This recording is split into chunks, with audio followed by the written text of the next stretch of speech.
Retrouvez Bismart sur la REF avec Équilibre, partenaire des entreprises engagées pour concilier performance et santé au travail.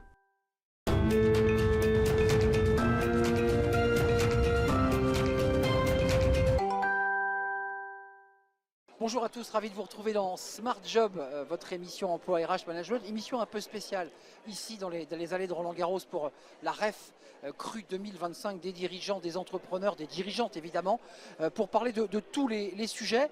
Et justement, au sommaire, aujourd'hui, dans Bien dans son job, le coût des RPS pour les entreprises, compliqué à évaluer, à définir. On va en parler dans quelques instants avec Jean-Christophe Villette, il est le directeur général d'Équilibre et vice-président de la FIRSP, il est notre invité. Puis le cercle RH, on poursuivra cette réflexion autour des risques psychosociaux, qui est un sujet central. On en parlera dans le cercle RH sur eh bien, le coût, combien ça coûte ces RPS, comment les prévenir. On parlera aussi de prévention et on en parlera avec Bruno Berthet, le président du MEDEF Île-de-France. Il est un peu chez lui aujourd'hui et Jean-Christophe Villette nous accompagnera dans ce débat, directeur général d'Équilibre et vice-président de la FIRSP. Voilà le programme, tout de suite, c'est Bien dans son job.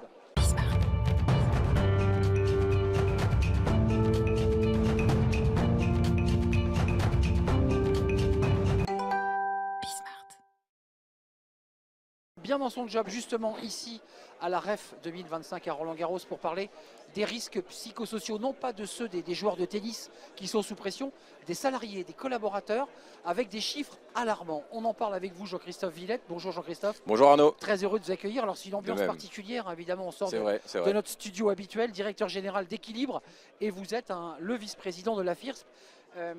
Équilibre est à l'origine d'un baromètre extrêmement instructif sorti en juin 2024 qui quand même au-delà, on n'est plus dans le fantasme, on a des chiffres et des chiffres alarmants. Oui, et au-delà de la notion de risque, avec cet aspect de probabilité, on a sur l'année 2025 43% des salariés qui ont déclaré avoir ressenti du mal-être. Donc on est dans un fait social aujourd'hui qui est marqué, qui est majeur. On va jusqu'à 76% de salariés qui ont déclaré de la fatigue significative. Et on a une différence entre le privé et le public avec des chiffres encore plus dégradés dans le service public par rapport au privé. Je fais une petite parenthèse. On est surpris quand on regarde les chiffres, on se dit c'est le privé ou c'est très difficile. Ben non. En fait, c'est les services publics. Comment, vous qui avez un regard global, comment vous l'expliquez? Perte de sens, problème d'organisation, de RH?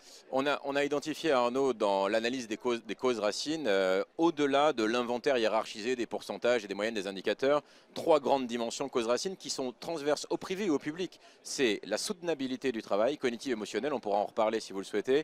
On a la dimension de soutien, les appuis collectifs qui peuvent être apportés aux salariés. Et la troisième, c'est la dimension de sens, de qualité du travail et de sentiment d'utilité ou d'inutilité du travail. À travers ces trois S, soutenabilité, soutien et sens, on a vraiment le noyau dur des causes racines auxquelles il faut s'intéresser, que ce soit dans le privé ou dans le public. Alors il y a des mots qui sont arrivés dans notre vocabulaire depuis quelques mois, quelques années, burn-out, santé mentale, RPS. Jamais ces sujets-là n'ont pris autant de place, j'allais dire, dans les médias, et jamais on a eu des chiffres aussi alarmants. Comment vous expliquez ce paradoxe?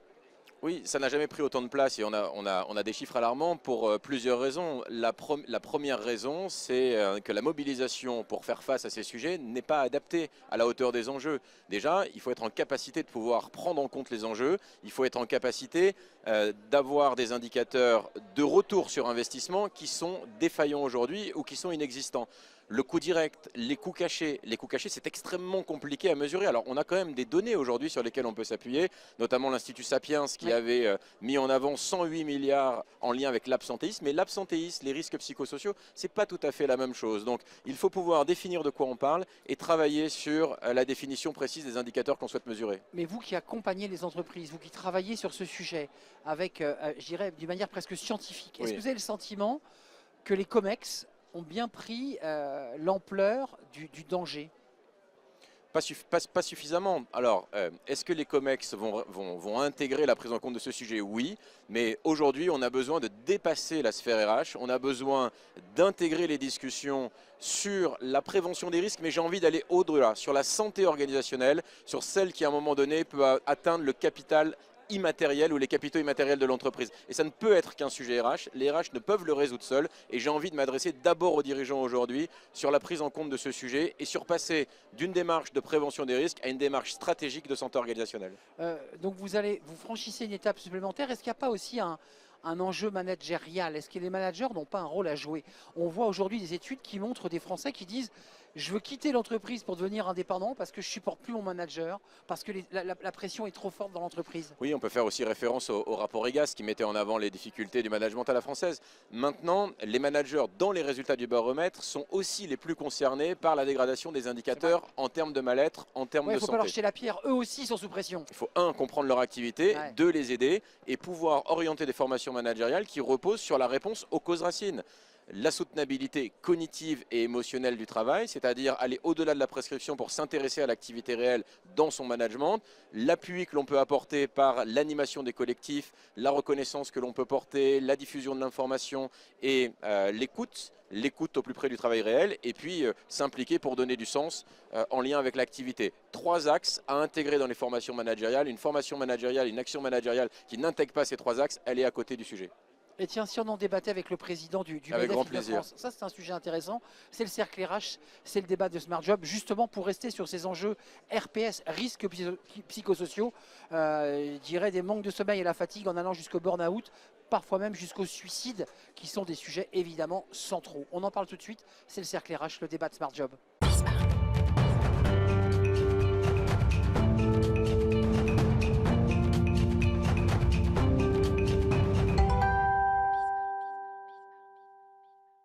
Le cercle RH, c'est le débat de Smart Job ici à la REF Cru 2025 dans les allées de Roland-Garros pour la REF avec des dirigeantes, des dirigeants, des entrepreneurs et qui se posent évidemment des questions sur le thème de notre débat, les risques psychosociaux. Alors évidemment, ce sont des souffrances humaines, mais ça a aussi un coût pour l'entreprise et on va en parler avec mes invités. Ils sont avec moi. Bruno Berthet, merci d'être avec nous. Bonjour. Bah, on est chez vous en quelque sorte aujourd'hui là. Alors, chez nous, c'est beaucoup dire, mais effectivement, on est dans le cadre des universités d'été du MEDEF, du MEDEF. de cette trêve qui, pour la première fois, se déroule à Roland-Garros, un très beau site et qui se déroule bien. Qui se déroule très très bien sous le soleil. Vous êtes le président du MEDEF Île-de-France. Absolument. Et on vous écoutera tant par votre parcours professionnel parce que dans vos fonctions au MEDEF.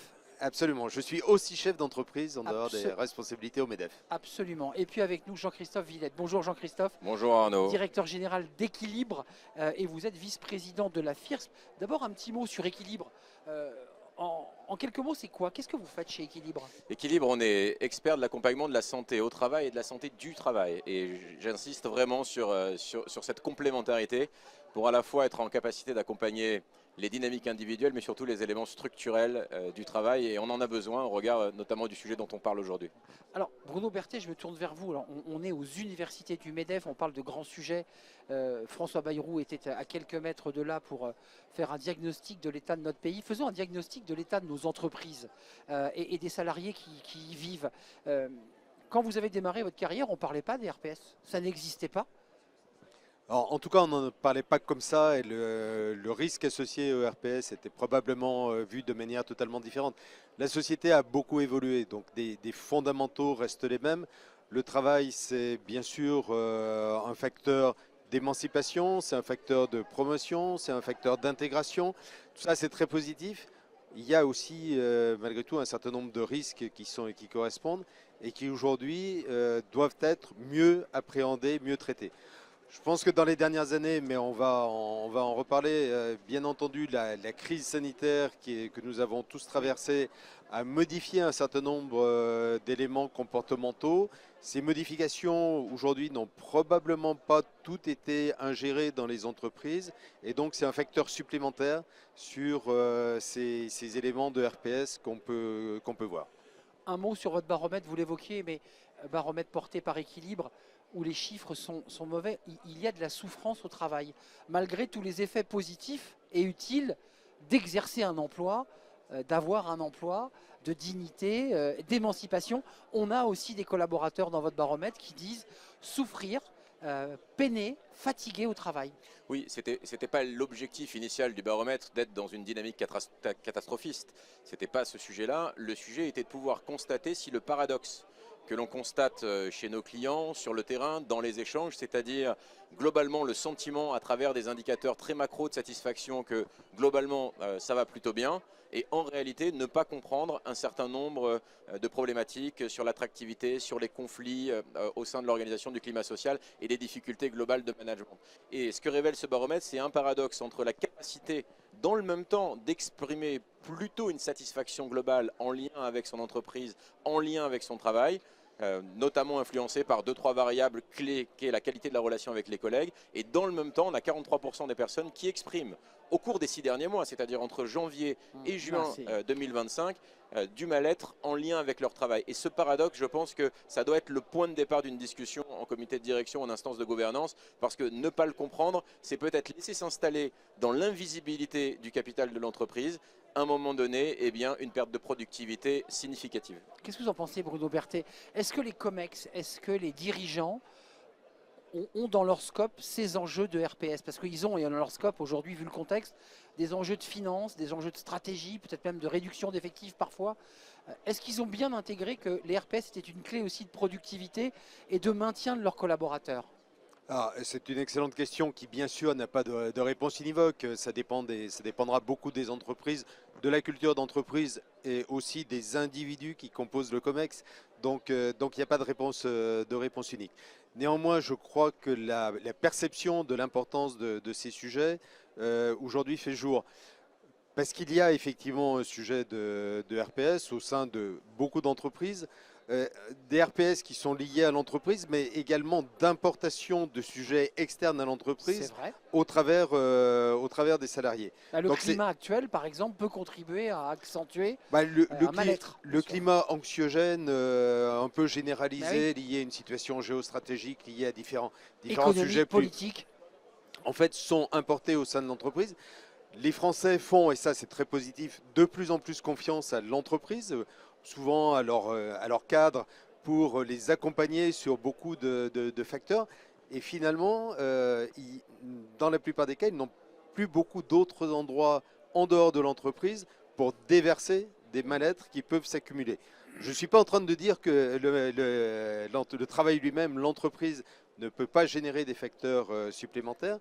Ce que je dis, c'est qu'en fait, au sein de l'entreprise, c'est le point d'accumulation où doit être traité le sujet des RPS, parce que c'est là qu'on peut trouver des solutions, ou à défaut de solutions, du moins des facteurs d'accompagnement. Ce qui est important pour l'entreprise, on y revient, c'est qu'il ne faut surtout pas sous-estimer l'impact potentiel, les aspects négatifs, y compris en termes de valorisation financière, que peuvent parlons des coûts. C'est souvent un peu flou cette question des coûts liés au RPS. Le coût le plus évident, c'est l'absentéisme. Et on voit d'ailleurs un niveau d'absentéisme qui, ces derniers mois, a progressé. Arrêt maladie de courte durée ou des arrêts maladie de très longue durée. Oui, alors c'est surtout la progression des arrêts maladie de longue durée et en moyenne par rapport au nombre de jours d'absence par an, c'est une augmentation sur les dernières années de 10 jours en moyenne. Donc c'est l'indicateur d'une tendance qui nous dit que les choses ne vont pas en s'améliorant. Ouais, si vous le permettez, sur les coûts, on a aujourd'hui des études françaises, des études internationales qui font la démonstration plutôt rigoureuse parmi beaucoup d'autres que les coûts indirects à minima représenterait 3 fois les coûts directs. On arrive à 108 milliards d'euros en France sur le coût de l'absentéisme en coût direct et en coût direct. C'est le budget de l'éducation nationale, c'est 4 fois le budget de la justice. C'est loin d'être neutre en termes de productivité, de recherche de productivité. Et je voulais revenir sur, si vous me le permettez, juste avant, les comités de direction, je pense, et permettez-moi ça, en tout cas pour ceux que je rencontre, sont bons élèves selon ce qu'on est en capacité de leur proposer.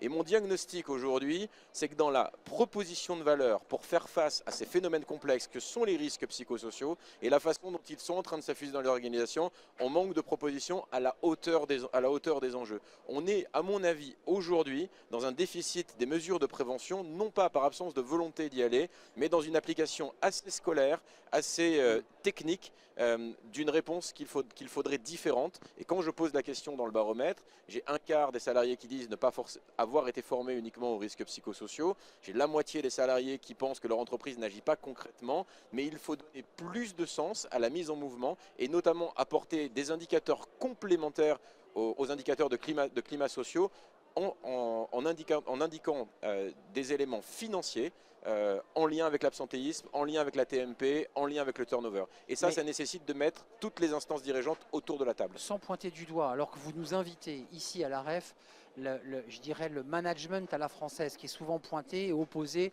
au management du Nord, au Danemark notamment.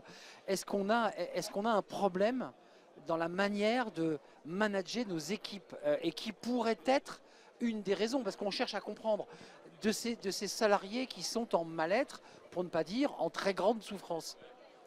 Alors, je ne sais pas s'il y a un biais culturel et je ne sais pas si les études internationales, les comparaisons auxquelles vous faisiez allusion font ressortir un certain nombre de points. Et ça m'intéresse effectivement d'avoir votre point de vue.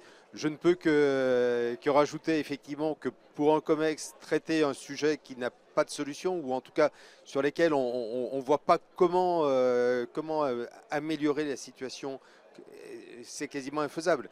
La logique Shadok veut que s'il n'y a pas de solution, c'est qu'il n'y a pas de problème. Et dans certains cas, les RPS, ça peut être un peu ça.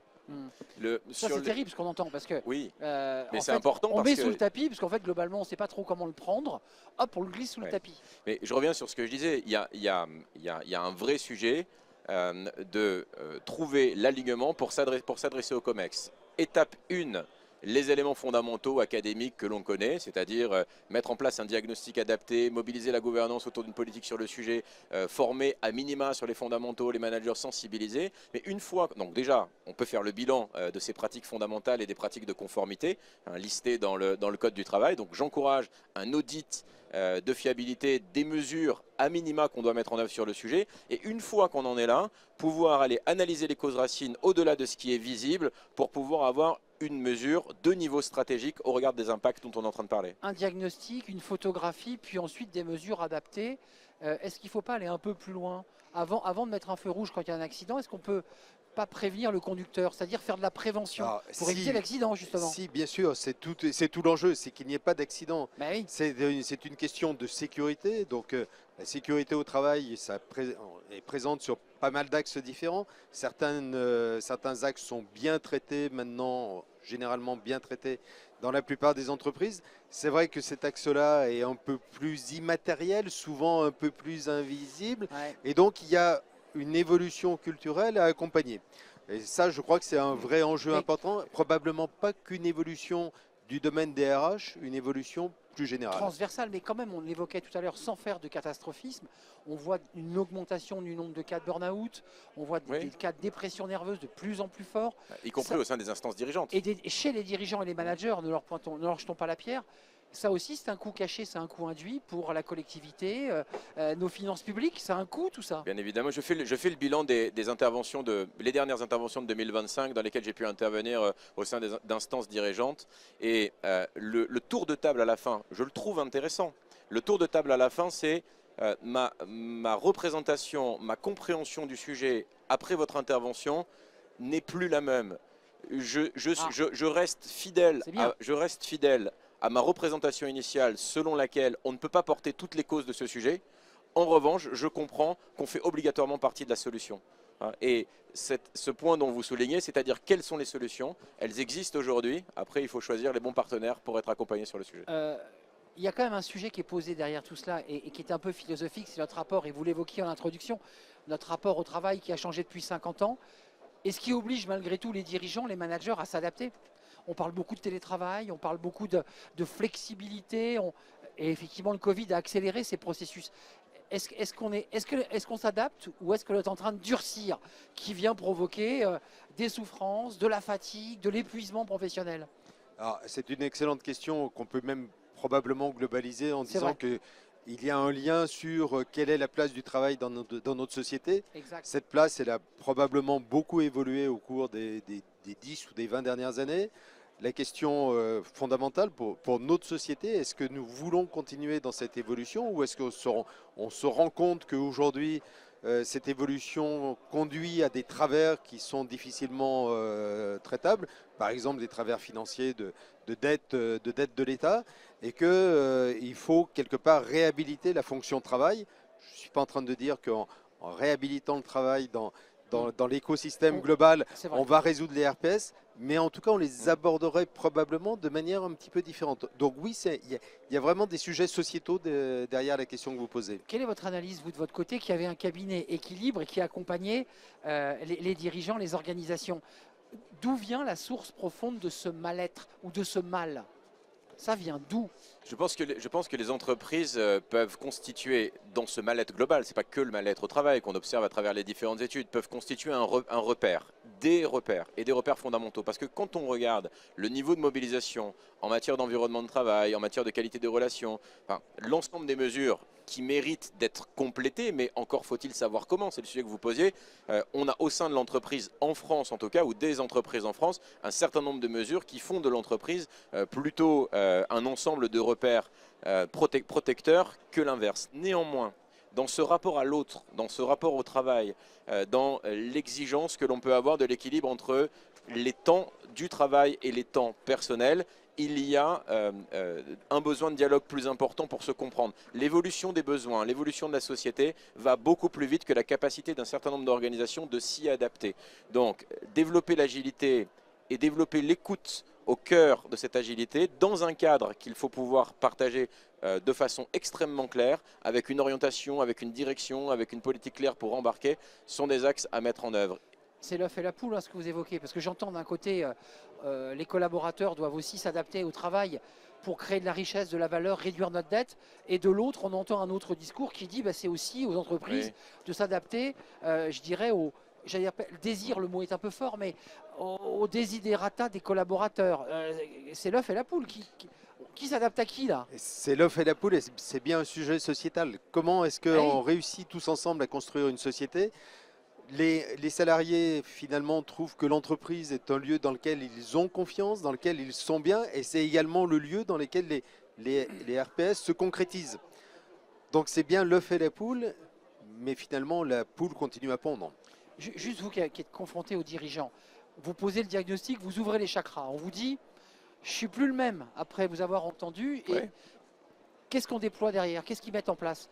De la prévention, des outils, des formations de managers? Qu'est-ce qu'ils mettent en place? Oui, et tout ça, déjà le fait d'en faire un point suivi dans les instances de gouvernance, pas simplement au sein des CSE. Je souhaite vraiment qu'on puisse développer le dialogue social et les dynamiques paritaires sur ces thématiques-là, et j'y vois un vrai enrichissement dans les retours d'expérience que l'on peut avoir, et on les accompagne, et faire en sorte qu'il y ait des points suivis sur ce sujet. Ça ne peut pas être l'affaire d'un one-shot à un moment donné parce qu'on a fait venir quelqu'un sur une sensibilisation. Pour ça, il faut l'inscrire dans une démarche à la fois de maîtrise du risque et de développement de la performance comme on le ferait sur d'autres sujets, identifier des indicateurs transverses à l'ensemble des fonctions de l'entreprise, ce qui va donner du sens à se rassembler sur ce sujet, être en capacité de le mesurer pour évaluer le retour sur investissement et accompagner les prises de décision de ce que l'on pourrait mettre en œuvre en termes de formation, en termes de diagnostic, mais surtout, et j'insiste, avoir des démarches de diagnostic qui permettent d'aller au-delà de ce qui est visible pour identifier les réelles causes racines. Et les moyens existent, on peut se rassembler pour faire en sorte que le mal-être ne soit plus une fatalité et reprendre la main sur ce sujet pour un futur du travail plus à la hauteur des attentes de productivité. Je rebondis sur ce que dit Jean-Christophe Villette. Il y a un acteur dont on n'a pas parlé, et il est essentiel dans les enjeux RPS, parce qu'eux-mêmes commandent d'ailleurs des baromètres. Ce sont les partenaires sociaux qui sont en dialogue direct avec les RH sur les sujets de QVCT et notamment de RPS. Ils ont un rôle à jouer, ces partenaires sociaux. Comment vous les regardez? Oui, ils ont bien sûr un rôle à jouer. Les RPS sont vraiment une thématique qui fait partie des éléments du dialogue social sur lequel il y a une vraie synergie à trouver entre le côté du comité de direction et le côté des organisations syndicales de l'entreprise. Alors oui, bien sûr, le CSE est un bon lieu. Ce n'est pas non plus le lieu unique où ces sujets doivent être abordés, loin de là. Mais les partenaires sociaux ont un réel atout à jouer. C'est le CSSCT dans lequel les sujets du RPS sont traités, et pas au CSE, puisqu'en fait c'est l'équivalent du CHSCT. Oui, après ça dépend des entreprises et effectivement Et le dans la CSE vôtre est une globalité. Dans la vôtre, c'est dans le même. C'est un CSE, C'est un c'est CSE un qui CSE. gère ces sujets. Absolument. Et vous, en tant que dirigeant, parce que c'est intéressant, vous représentez le MEDEF, je l'évoquais, j'ai peut-être mal posé ma question au départ. On n'en parlait pas il y a 50 ans ou il y a 45 ans quand vous démarrez votre carrière. Aujourd'hui, c'est un sujet prégnant. Comment vous vous en êtes emparé, vous, en tant qu'être humain et dirigeant? Alors comment je m'en suis emparé, c'est une question qui est bien sûr très vaste, mais les RPS, les risques psychosociaux, sont un sujet de management. C'est central au cœur du management. Ça fait partie de la qualité de vie au travail, ça fait partie du bien-être des salariés, ça fait partie du dialogue social. Donc je dirais que c'est assez basique. Le traitement des RPS, tout le monde en faisait avant. C'est la prose de Monsieur Jourdain. Donc aujourd'hui, effectivement, probablement ce qui est nouveau, c'est la manière de les aborder, donc de mieux détecter l'invisible, de mieux pouvoir traiter en amont. Et là-dessus, il y a des marges de progrès, donc il faut utiliser ces marges de progrès. Après, prendre en compte la réalité de ces RPS, l'immense majorité des entreprises le faisaient déjà. Jean-Christophe Villette, on sort de notre zone de confort, mais ça va interpeller Bruno Berthet quand on voit que beaucoup d'entreprises commencent à, non pas supprimer, mais réduire considérablement le télétravail, alors que les salariés plébiscitent le télétravail. Je pense à la Société Générale, je pense à quelques autres qui ont provoqué d'ailleurs des grèves. On voit quand même que ça se tend malgré tout sur ces sujets. La suppression d'un jour de télétravail ou de 2 jours fériés comme annoncé peut provoquer des risques psychosociaux, non? Oui, alors sur ce sujet, toute prise de décision sur ce sujet qui ne s'appuie pas sur un diagnostic partagé va être l'objet de dynamiques conflictuelles au sein du dialogue social. Ce qui est important, et vraiment je plaide pour ça, c'est d'avoir des diagnostics au niveau des enjeux, au sein de chaque organisation, et de bien faire la différence. On a 2 grands chemins à un moment donné pour agir. Comme si je reprends le sujet de l'absentéisme, on peut agir au niveau individuel, sur la sensibilisation, sur plus de contrôle, voilà, sur plus de moralisation, sur plus de formation individuelle, ou on peut agir sur la structure du travail. Et en réalité, toutes les études montrent que l'impact des mesures individuelles, y compris les résultats des organismes de contrôle sur la triche supposée de l'absentéisme, c'est en moyenne 10% de contrôles qui ont pu occasionner, selon les statistiques, un contrôle d'une irrégularité. Donc c'est très peu et c'est marginal dans l'impact par rapport aux actions sur la structure du travail. Donc quand les gens s'arrêtent, vous nous dites c'est réel, c'est concret. Ils sont en souffrance. Majoritairement, ils sont en souffrance, et majoritairement, ils sont en souffrance pour des causes psychosociales. Il y a de la triche, oui, ça existe. Ça reste aujourd'hui marginal. Ça fait partie d'une partie certainement invisible qu'il faut suivre au même titre que d'autres, mais ce n'est pas l'action prioritaire. L'action prioritaire est vraiment de s'intéresser à la capacité dont on peut restructurer le travail et orienter l'organisation pour un impact plus positif. C'est la cloche, l'émission est terminée. Ça, c'est un indicateur sonore. Merci à vous, Jean-Christophe Villette, directeur général d'Équilibre, vice-président de la FIRS. J'indique à nos téléspectateurs qu'on peut consulter votre baromètre sur le site d'Équilibre. Et notre expertise associée, bien sûr. Et l'expertise associée, l'analyse. Merci de nous avoir rendu visite, de nous avoir éclairé. Merci Bruno Berthet de nous avoir accueillis. Merci beaucoup. Je peux me permettre, on est dans votre événement, la REF 2025. Plus que les bienvenus et bientôt la fin de cette REF, en attendant la prochaine en 2026. Et réciproquement, vous revenez évidemment quand vous voulez sur le plateau que vous connaissez, le plateau de Bismart, Bismart for Change. Merci à vous deux, messieurs, vice-président, je le précise, et président du MEDEF Île-de-France. Merci à vous, merci de votre fidélité. Il y avait beaucoup de monde et beaucoup de dirigeants qui étaient là.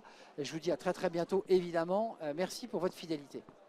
Retrouvez Bismart sur la REF avec Équilibre, partenaire des entreprises engagées pour concilier performance et santé au travail.